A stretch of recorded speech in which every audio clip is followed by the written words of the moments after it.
మాదక ద్రవ్యాల నిరోధక ప్రతిజ్ఞ. నేను మాదక ద్రవ్యాలపై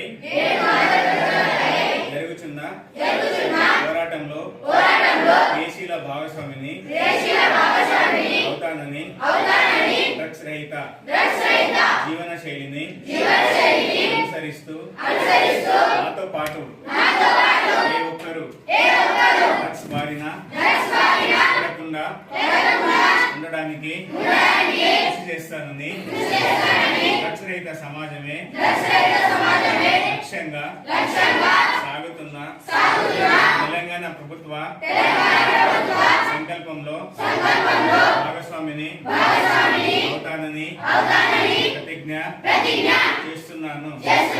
సే no to drugs, say no to drugs. జై హింద్, జై భారత్, వందే మాతరం. జై హింద్, జై భారత్, వందే మాతరం.